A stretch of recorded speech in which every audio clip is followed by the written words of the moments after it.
रे चलो रे चलो, चलो रे चलो रे चलो, चलो जहाजपुर। बंधुओं, संसार में जो जिससे प्रभावित होता है उसकी प्रशंसा करता है। जो जिससे प्रभावित होता है उसकी फोटो अपने मोबाइल में लगाता है। जो जिससे प्रभावित होता है उसकी फोटो अपने स्टेटस में लगाता है। बोलिए हाँ हाँ, सही है ना? हाँ, क्यों? प्रभावित है। कौन किससे प्रभावित है? कोई शरीर से प्रभावित होता है, शरीर की सुंदरता से प्रभावित होता है, कोई पहलवानी से प्रभावित होता है, कोई अच्छा बोलने से प्रभावित होता है, कोई अच्छे गाने वालों से प्रभावित होता है, कोई अच्छा खाना बनाने वालों से प्रभावित होता है, कोई अच्छे पंडित जी से प्रभावित होता है। हैं? सबके प्रभावित होने के अलग अलग जगह है। जो जिससे प्रभावित होता है वो उससे अटैच होता है, शरीर से नहीं, भावों से। भावों से अटैच होता है, जुड़ता है उससे, उससे संबंध बनाता है। जिसका राग रंग में ज़्यादा दिमाग है वो हीरो हीरोइन से प्रभावित होते हैं, उनके कपड़ों से प्रभावित होते हैं, उनकी एक्शन से प्रभावित होते हैं, उनकी फ़ोटो से प्रभावित होते हैं। उनके घर में आपको किसकी फ़ोटो मिलेगी? उन्हीं की फ़ोटो मिलेगी। कुछ लोग क्रिकेट से प्रभावित होते हैं तो क्रिकेटर से प्रभावित हो जाते हैं तो उनके घर में उसकी फ़ोटो मिल जाएगी। जो राजनीति करता है वो राजनेताओं से प्रभावित होता है तो उनकी फ़ोटो उनके घर में मिल जाएगी, उनके मोबाइल में मिल जाएगी, है ना? तो जो जिससे प्रभावित होता है वो उसकी प्रशंसा भी करता है, तारीफ भी करता है, उसका गुणगान भी करता है। अरे भाई साहब क्या बताएं, हमारे यहाँ तो उन व्यक्ति का क्या कहना है, वो ऐसे हैं, वो ऐसे हैं, वो ऐसे हैं। माँ अपने बच्चों से प्रभावित होती है, वो उसके गुणों का बखान करती रहती। मेरा बेटा ना ऐसा है, मेरी बेटी ना ऐसी है, मेरे पतिदेव ना ऐसे हैं। वो अपने घर वालों का गुणगान करती रहती है। शादी वादी में जाना हो और थोड़े आगे बढ़ेंगे तो कपड़ों का गुणगान करेगी, कपड़े की दुकान वाले का गुणगान करेगी, ब्यूटी पार्लर वालों का गुणगान करेगी। प्रशंसा और तारीफ चारों तरफ चल रही है, लेकिन किसकी चल रही है? यदि बीमार हो जाओ तो डॉक्टर की तारीफ करते हो, आपको जिसकी दवाई लग जाए, और कोई दूसरा बीमार हो तो सलाह क्या दोगे? भाई साहब उसके यहाँ जाना, बहुत बढ़िया डॉक्टर है, उससे बढ़िया डॉक्टर मिलेगा नहीं आपको। फीस भले उसकी ज़्यादा है लेकिन इलाज बिल्कुल सही देता है, आप उसके यहाँ जाना। डॉक्टर की तारीफ, नाऊ की तारीफ, उसके यहाँ बाल कटवाना, बहुत बढ़िया बाल काटता है, नाऊ की तारीफ। अरे उसके यहाँ से कपड़े खरीद के लाना, बहुत बढ़िया कपड़े देता है, उस कपड़े वाले की तारीफ। बोलिए करते हो नहीं करते हो? हैं? ये बाहर की चीज़ें हैं, जिनकी तारीफ आप कर रहे हो ये बाहर की चीज़ें हैं। अभी अंदर की चीज़ों पर तो आपकी नज़र ही नहीं है। अच्छा, भगवान को आप लोग मानते हो कि नहीं मानते हो? कौन कौन मानता है? जरा हाथ उठाकर बताना। भगवान को कौन कौन मानता है? चलिए बहुत बढ़िया। भगवान को जानते हो कि नहीं जानते हो? क्या जानते हो? भगवान में कितने गुण हैं? अनंत गुण हैं। कोई 5-10 के नाम? अनंत तो कह दिया है, 5-10 के नाम ही बता दो मुझे। अरे बोलिए ना, है कोई जो यहाँ आके माइक पे 10-20 गुण बता सके भगवान के? अभी जो बाहर वालों की तारीफ में आप 10 नहीं 25 गुण बता दोगे। किसी नेता की, किसी हीरोइन की, उसकी पिक्चर ऐसी है, उसकी वो वाली पिक्चर ऐसी है, और उसकी वो ऐसी है, और उसका सीरियल ऐसा है, उसको उसके कपड़े ऐसे थे, उसका नृत्य ऐसा था, उसकी आवाज़ ऐसी थी, उसके 100 गुणगान कर दोगे आप, 100 गुण बता दोगे। और भगवान को मानते हो मगर गुण नहीं जानते हो, तो आपने भगवान को माना कहा जिसे आप जानते ही नहीं हो। उन्हें तो आप कुल परंपरा से मान रहे हो कि हमारे यहाँ दादाजी थे ना, वो मानते थे इसलिए हम भी मानते, हम जैन हैं ना इसलिए हम 24 तीर्थंकर को मानते हैं ना। अभी आपने नहीं माना है, अभी आपने नहीं माना है। दिल से तब मानोगे जब उनके गुणों के विषय में जानोगे। जब तक उनके गुणों के विषय में नहीं जानोगे तब तक आपकी अपार श्रद्धा, सच्ची श्रद्धा आपकी उमड़ ही नहीं सकती है। और जब तक सच्ची श्रद्धा नहीं उमड़ेगी तब तक सम्यक दर्शन प्राप्त होने वाला है ही नहीं है। हम कहते तो हैं भगवान में बहुत गुण है, बहुत गुण है, और भगवान के सामने 5 मिनट दिमाग भी नहीं लगता। दर्शन कैसे करते हो? सर झुकाते ना, कैसे झुकाते हो सर? सर झुकाया, झुकाने के पहले सर उठने का प्रयास करता है। झुकाने में मेहनत लगती है सर को, मगर उठाने में मेहनत नहीं लगती। जैसे स्प्रिंग होती ना, स्प्रिंग को दबाना पड़ता है और जरा सी ढील दे दो एकदम से उठ जाती है। बस ऐसे ही सर झुकता है भगवान के सामने। किसी नेता का हाथ पकड़ने मिल जाए तो आप कैसे हाथ पकड़ोगे? किसी बड़े नेता का छोड़ने का मन करेगा? अरे बोलिए ना, एक बार हाथ पकड़ो, जरा देखोगे कैमरा कोई फोटो खींच रहा कि नहीं खींच रहा, इधर से वीडियो बन रही कि नहीं बन रही है, और कोई देख रहा कि नहीं देख रहा। मैंने नेता से हाथ मिलाया है, उसे लगेगा कि ज़्यादा देर तक हाथ पकड़ के रखें उसका। उसके हाथ पकड़ने में आपको ज़्यादा टाइम लगा, मगर भगवान को सर झुकाने में आपको टाइम नहीं लगा, क्योंकि आप गुणों का वर्णन कर ही नहीं रहे हो। जब तक मन में गुण नहीं उनके प्रतीत होंगे तब तक सर झुकने में तो टाइम लगेगा, उठने में टाइम नहीं लगेगा। और जब गुण आ जाएंगे तो झुकाने में टाइम नहीं लगेगा, उठाने में टाइम लगेगा। मंदिर जाने का मन क्यों नहीं करता है? पूजा करने का मन क्यों नहीं करता है? क्यों नहीं करता बताइए, आप ही बताइए मुझे। क्योंकि जाना नहीं, इसलिए कर नहीं रहा। भाई ऐसा कौन है कि जानने के बाद ना माने, जानने के बाद पूजा ना करे? ऐसा कौन है? जहां चाह है वहां राह है। यदि आपका प्रेम है तो आप विदेश भी जाओगे, उससे मिलने जाना है। क्यों जाना है? अरे नहीं, मेरा बेटा विदेश में रहता है ना, अब वो नहीं आ पा रहा है तो मैं ही मिल के आ जाऊं। बोलिए हाँ या नहीं? किससे मिलने जा रहे हो? बेटे से। कहाँ रह रहा है? विदेश में, अमेरिका में रह रहा है।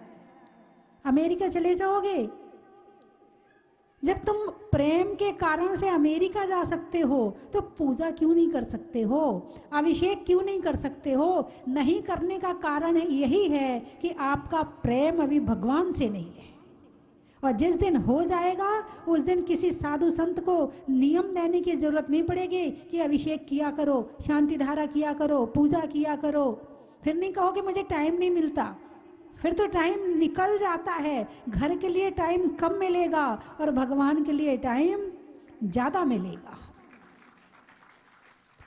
इसलिए भगवान को जानना बहुत जरूरी है। सारी दुनिया को जान लिया, रिजल्ट 0, और भगवान को जान लिया, रिजल्ट 100%। लोग कहते हैं अपने बचपन को याद करके, बचपन हमारा बड़ा सुखी था, हम बहुत सुखी थे बचपन में। बोले कहते कि नहीं कहते? कहते हैं ना। युवा भी कह रहा है कि बचपन में अच्छा लगता था, बूढ़ा भी कह रहा है बचपन में अच्छा लगता था। मतलब अब अच्छा नहीं लग रहा। जितना अच्छा बचपन में लग रहा था उतना अच्छा नहीं लग रहा है। जितना अच्छा जवानी में लग रहा था उतना अच्छा बुढ़ापे में नहीं लग रहा है। भाई क्यों? ये तो जिंदगी जैसे जैसे आगे बढ़ती है तो ज्ञान भी बढ़ता है। बढ़ता है कि नहीं बढ़ता है? जब बचपन में थे ज्ञान कम था, तब सुखी थे। अब ज्ञान बढ़ गया और दुखी हो गए। ये कैसे संभव है कि ज्ञान आए और ज्ञान के साथ दुख आए? ये पॉसिबल है ही नहीं है। अब आपने ऐसा कौन सा ज्ञान इकट्ठा कर लिया जिसने आपको दुखी कर दिया? इससे अच्छा तो नहीं जान रहे थे वो ही ठीक थे।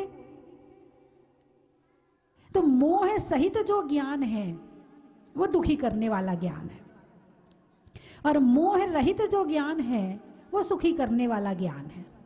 ये आंखें बचपन में बहुत अच्छी तरह से देखती थी, बहुत बढ़िया तरह से देखती थी, देखने में तो तेज थी मगर जानने में तेज नहीं थी।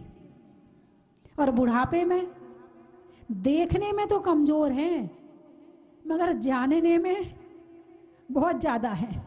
यही है ना। लेकिन क्या जान रहे हो?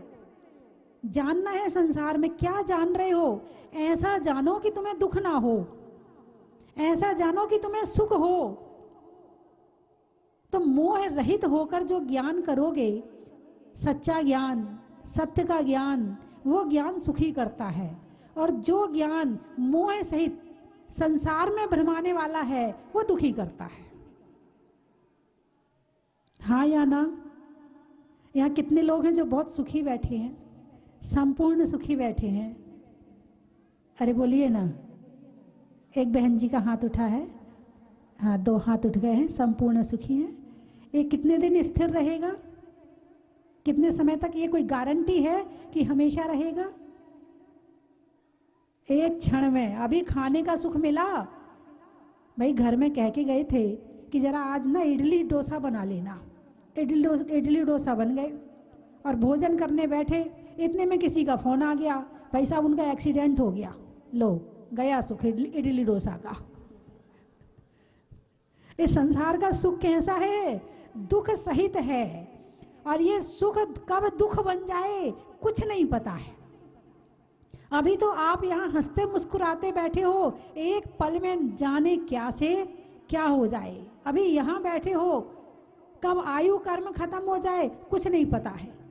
कितना भी इकट्ठा कर लें, वो इकट्ठा करने वाली चीज आपको सुखी करेगी ये कोई गारंटी नहीं है। कोरोना के पीरियड में सब ने देख लिया है कि तिजोरियां भरी रह गई, ना दान किया, ना पुण्य किया, ना कहीं दिया, ना लिया, ना गरीबों की सहायता करी, ना स्कूल बनवाया, ना संत निवास बनवाया, ना कुछ भी नहीं किया, और तिजोरी वहीं पड़ी रह गई। और जिनने पाप से कमा के धन को तिजोरी को भरा था वो बेचारा चला गया।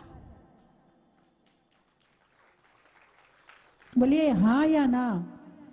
ये तो मौका है, संत निवास बन रहा है, स्कूल बन रहा है, मौका है, तुम्हें पुण्य देने का अवसर है।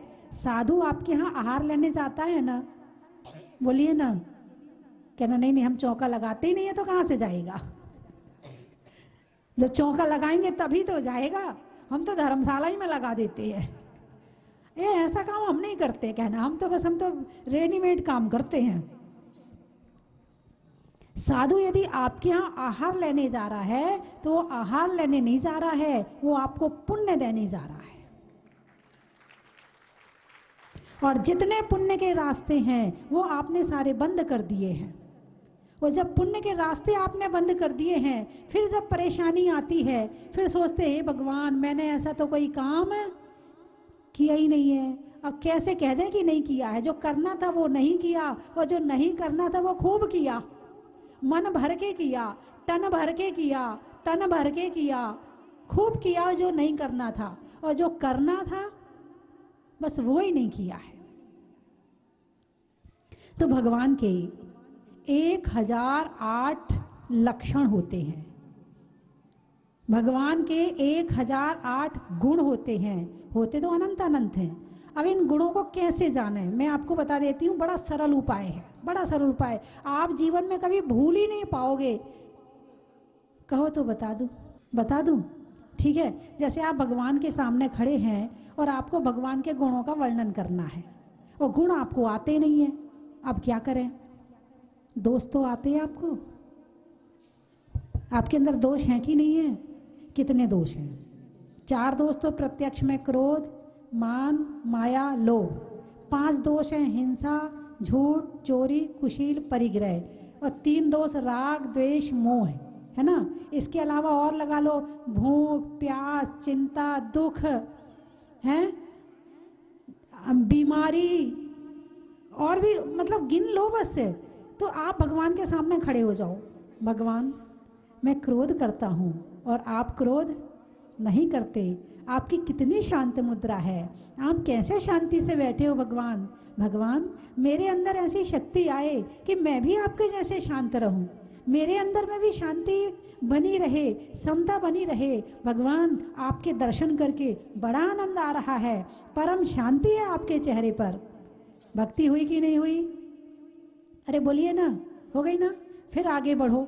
भगवान मैं मान कषाय खूब करता हूँ, बहुत दिखावा करता हूँ, दिखाने के लिए तो कुछ भी कर सकता हूँ, लेकिन वास्तविक बिना मान कषाय के मैं कोई काम नहीं करता हूँ।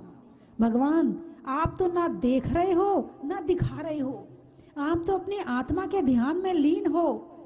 आप इतने बड़े होकर, तीनों लोगों के नाथ होकर, कभी आप अपने आप नहीं कहते मैं भगवान हूँ क्या? कभी आप अपने आप नहीं कहते मैं भगवान हूँ, मैं सबसे बड़ा हूँ, मुझे मेरी पूजा करो, मुझे मानो, मेरी तारीफ करो। नहीं करोगे तो मैं तुम्हें आशीर्वाद नहीं दूंगा। भगवान कभी ऐसा नहीं कहते हैं। तो दूसरा गुण हो गया, भगवान मैं मान कषाय करता हूँ और आप मान कषाय नहीं करते हैं। भक्ति हुई कि नहीं हुई? हुई। तीसरा गुण ले लो, मायाचारी। चेहरे पर चेहरे हैं, बहुत बहुत गहरे हैं, चेहरे पर चेहरे। ये शक्ल जो दिख रही ना, ये एक नहीं है, इस पे 1000 चेहरे बनते हैं। मान लो सामने नौकर खड़ा है, इधर बेटा खड़ा है, इधर पत्नी खड़ी है। पत्नी ने कुछ पूछा तो आपने अलग चेहरा बनाया, बेटे ने पूछा तो आपका अलग चेहरा हो गया, और नौकर ने पूछा। बोले एक चेहरे पे 3 चेहरे हुए कि नहीं हुए? और उसी समय मित्र आ जाए, चौथा चेहरा। उसी समय पर शत्रु आ जाए, 5वां चेहरा। उसी समय पर पड़ोसी आ जाए, 6वां चेहरा। उसी समय पर पड़ोसी का बच्चा आ जाए। कितने चेहरे दिन में बदलते हैं, कभी क्रोध का, कभी मान का, कभी मायाचारी का, कभी लोभ का। चेहरे बदल बदल के हम ये सोचने भूल गए हैं कि वास्तविक चेहरा हमारा कौन सा है। तो ये तीसरा गुण आप भगवान में देखो कि भगवान आप मायाचारी नहीं करते हो और मैं मायाचारी करता हूँ। लोभ के लिए देखो, भगवान समूह शरण में सौधर्म इंद्र, कुबेर इंद्र बैठे हैं। समूह शरण की रचना कुबेर इंद्र करता है, सौधर्म इंद्र आज्ञा देता है, माँ के इंद्र सब साथ में रहते हैं। तो ये सारे इंद्र भगवान के समूह शरण की रचना करते हैं, लेकिन भगवान उस समूह शरण में उस सोने के सिंहासन से 4 अंगुल ऊपर बैठते हैं, स्पर्श भी नहीं करते हैं। विचार करो, आपको यदि इतना सोना मिल जाए तो आप क्या करोगे? चक्रवर्ती से ज्यादा अहंकार आ जाएगा, हैं, पागल हो जाएंगे। यानी आपके पास कितनी संपत्ति है? चक्रवर्ती के समान है? नहीं है। चक्रवर्ती के चौकीदार के समान तो उतनी तो हो जाएगी, उतनी भी नहीं है। और घमंड चक्रवर्ती से ज्यादा, मैं भी कुछ हूं, हैं। तो भगवान के सामने ऐसे गुण का वर्णन करो।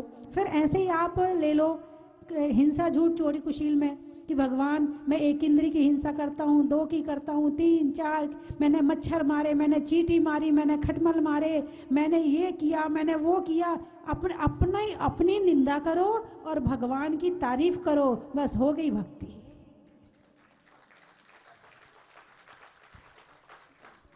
और जब हमें अपने में दोष नजर आएंगे तभी हमें भगवान में गुण नजर आएंगे।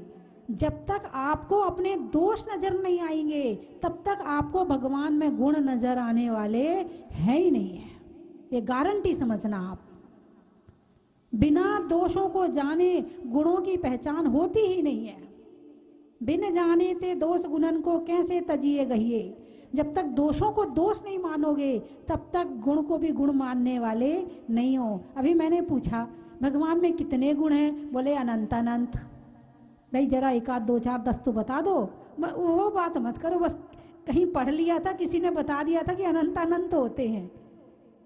बस अपने दोष देखने शुरू करो तो उससे विपरीत जितने गुण हैं वो भगवान के पास में है।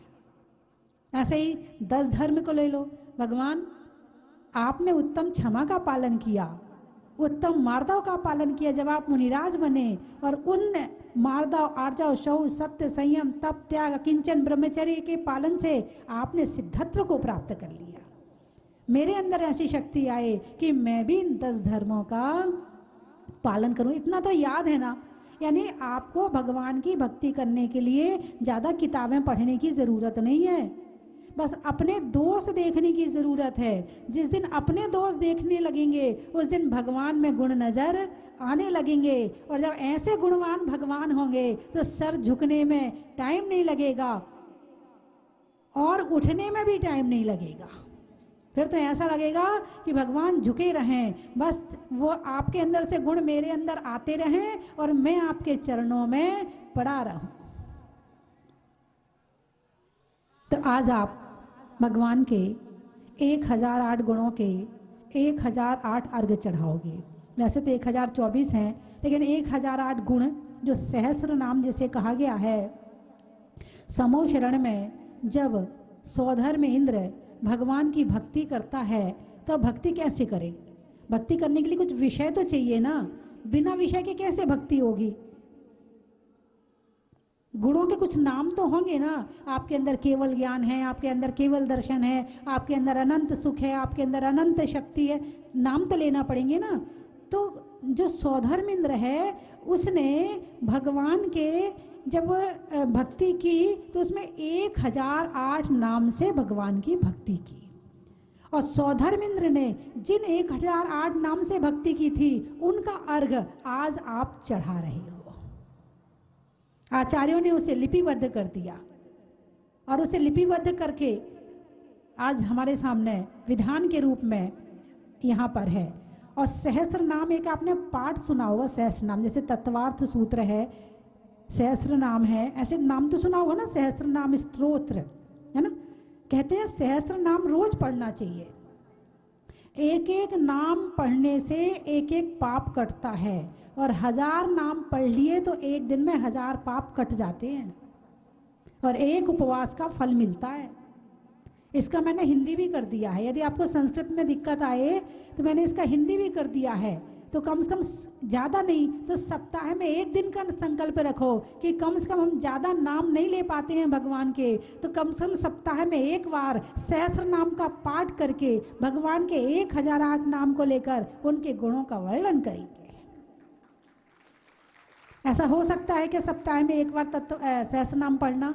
कौन कौन पढ़ सकता है सप्ताह में एक बार? हिंदी वाला भी है, संस्कृत वाला आप पढ़ लो तो कोई दिक्कत नहीं, और यदि नहीं आता है तो आप हिंदी वाला हमसे ले सकते हैं। ठीक है, अच्छे से हाथ उठाइए। सप्ताह में एक बार। और जो लोग टीवी में देख रहे हैं वे भी हाथ उठा लें। बहुत बढ़िया, बहुत बढ़िया। सप्ताह में एक बार सहस्र नाम का पाठ करना है, और रोज करो तो मुझे कोई दिक्कत नहीं, रोज लो ना भगवान के 1008 नाम। 1008 नाम आपने ले लिए, इसका मतलब आपकी 10 माला हो गई। आप कहते पासना जिनेन्द्र नमा पासना जिनेन्द्र 108 बार हुआ, और भगवान के नाम को 1008 बार पढ़ लो तो आपकी 10 माला तो वैसे ही हो गई। 2-3 बार में पढ़ा जाए। अब देखो फिर आपकी क्षमता है, आप कितना कर सकती हैं। वैसे तो यदि अच्छे से पढ़ने लगो और अभ्यास में आ जाए तो 20-25 मिनट से ज़्यादा नहीं लगेंगे, और भक्ति से पढ़ो तो आधा घंटा लगेंगे, इससे ज़्यादा नहीं लगेगा। अब सप्ताह में एक दिन पढ़ना, उसमें भी टुकड़े टुकड़े करके। हाँ, रोज कभी देखो ऐसा कर लो, सप्ताह में एक दिन तो पूरा पढ़ना है। ठीक है, सप्ताह में एक दिन तो पूरा पढ़ना है, और बाकी दिन में कभी 1 अध्याय पढ़ लो, कभी 2 पढ़ लो, कभी 3 पढ़ लो, कभी 2-4 पढ़ लो, ऐसे पढ़ सकते हो। सप्ताह में एक दिन पूरा पढ़ना है। ठीक है, चलिए। तो भगवान के गुणों का वर्णन करने से क्या होता है? आप बताइए क्या होता है?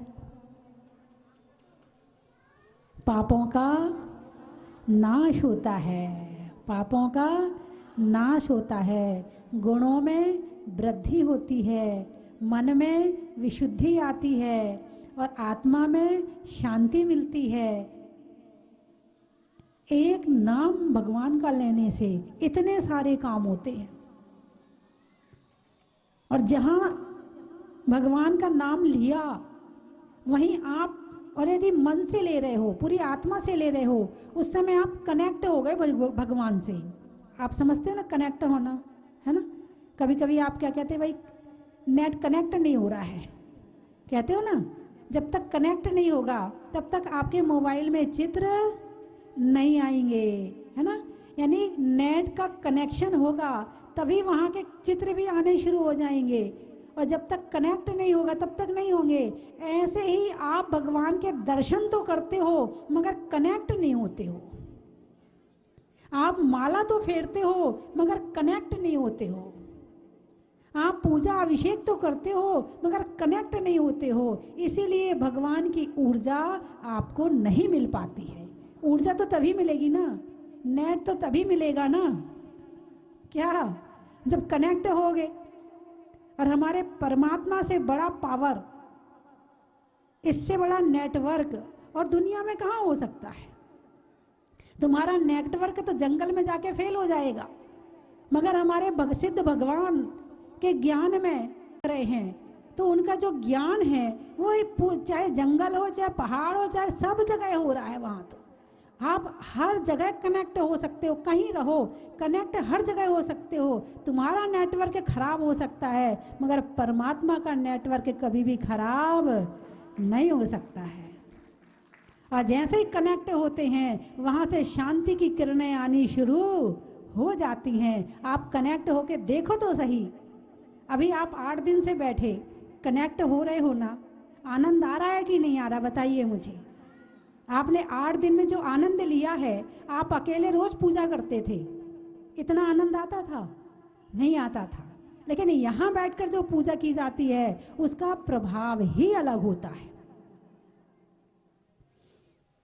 तो बंधुओं, मुझे भी बड़ा आनंद आया, आपको भी आया, मुझे भी आया।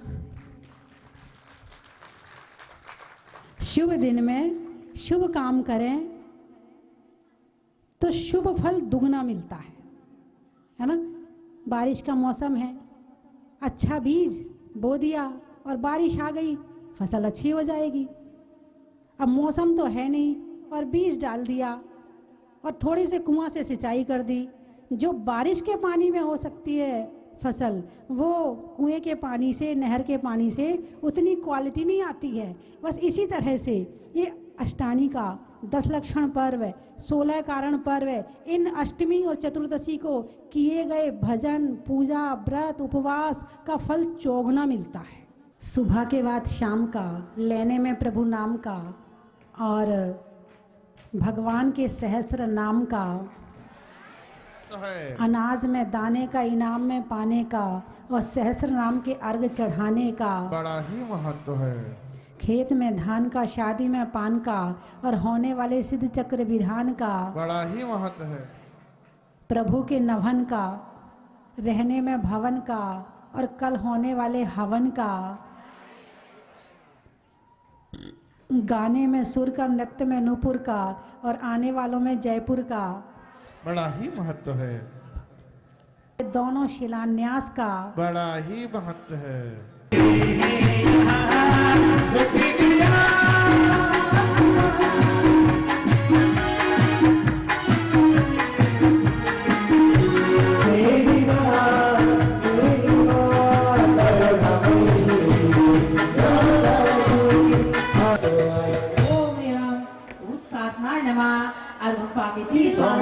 पावन अपना आत्मधि गजलक्ष्मी ने खींचा जीना बना तुम सुनो बालों का ओम एरं श्रीपते नमः अनुपामिति स्वाहा भरवटी विष्णु पामिति स्वाहा सब चित्त को पाए बिना नहीं आएंगी सब बजा देना मुझसे की जाएंगी। ओम एरं धृत शरण पामिति स्वाहा धर्म अहिंसा पान धर्म धारण किया सभी शिव नाम आधार दिया। ओम एरं वृद्धि अर्घम पामिति अमृत स्वाहा में तेरी वीर में आनंदित दिल ने सारी दिन भर की पावे आनंद में ओम एरं रसाय नमः अर्घ्यपामिति स्वाहा बृहस्पति को जो घर में देवी सत्वपा घर गरी पर भीमने ज्ञान का सार ओम भद्रे नमः अर्घ्यपामिति स्वाहा अरे घर को दीवाना सस्ती भावना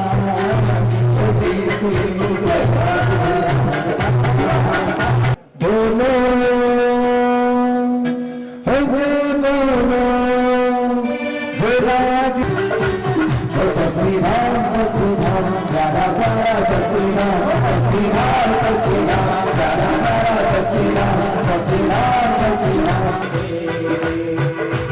आइए तीनों परिवार एक साथ शास्त्र भेंट करें तीनों माता जी को।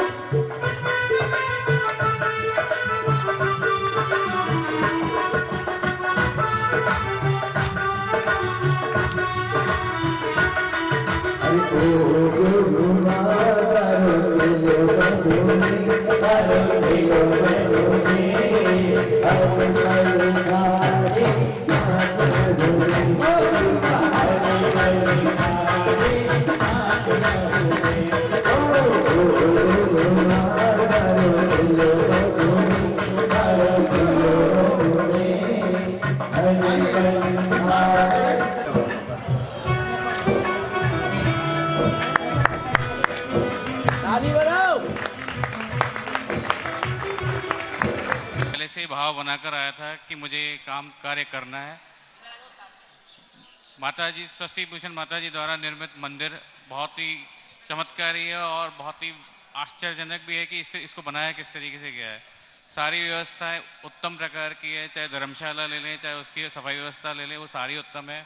वातावरण ऐसा है कि यहाँ जंगल में आकर के ऐसा लगता नहीं कि कहीं आप जंगल में हो, आप मनोहारी स्थान पे कुल मिला के भगवान के अतिशय क्षेत्र में आकर के अतिशय की जो भावना थी कि देखना था अतिशय, वो यहाँ पर हमको पूर्ण रूप से देखने को मिला। यही मेरी भावना है कि मैं फिर वापस से आऊँ और फिर वापस से भगवान का अभिषेक और शांति धारा करूँ। चंडीगढ़ से आए हैं और मेरी बड़ी दीदी गुड़गांव से आई हैं और हम लोग फरीदाबाद से आए हैं। ये मेरी भाभी हैं। हमें यहाँ पर बहुत ही आनंदमयी दर्शन हुए हैं और हमारा मन बहुत ही प्रफुल्लित हुआ है और इतना हृदय मर्मी स्पर्श हमने कभी महसूस नहीं किया। चतुर्मास हमारे चंडीगढ़ में भी हुआ है। माताजी वहाँ पे विराजमान थी चतुर्मास के लिए और बहुत ही आनंद आया हम लोगों को वहाँ पर उनके सानिध्य में। और हम यही दुआ करते हैं कि फिर से माताजी कभी ना कभी ज़रूर आए। धन्यवाद। जय जिनेन्द्र।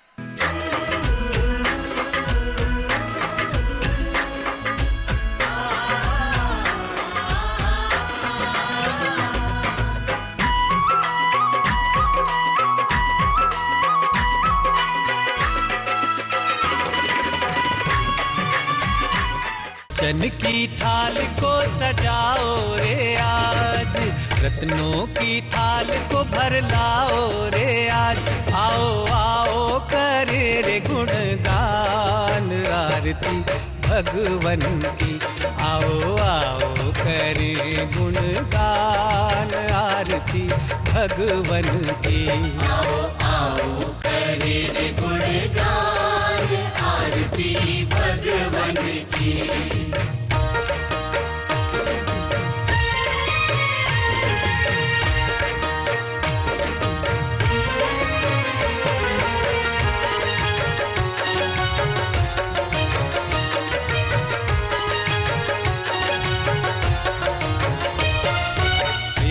सुमित्र के राज दुलारे, माँ पद्मा जी के नैनों के तारे। पिता सुमित्र के राज दुलारे, माँ पद्मा जी के नैनों के तारे। राजगृही में जन्म लियो आप, राजगृही में जन्म लियो आप। आओ आओ मनाए खुशी आज आरती भगवन की। आओ आओ करें गुणगान आरती भगवन की। परम विदुषी लेखिका गणिनी आरिका रत्न श्री 105 स्वस्ति भूषण माताजी जिन्होंने मात्र 20 वर्ष में 100 से भी अधिक किताबें लिखकर जैन समाज को अनूठा योगदान दिया है। बड़े बड़े विधान जैसे कल्पद्रुम महामंडल विधान, सिद्ध चक्र महामंडल विधान, इंद्रध्वज महामंडल विधान एवं विशेष जिनपद, पूजांजलि आदि महत्वपूर्ण साहित्य बहुत ही सरस, सरल व सुबोध शैली में लिखे हैं, जिसमें गद्य एवं पद्य साहित्य भी समाहित है। इन महान साहित्यों को पढ़कर आप भी अपने ज्ञान का विकास कर सकते हैं। साहित्य प्राप्त करने हेतु आज ही संपर्क करें। संपर्क सूत्र 7906062500 9868345768।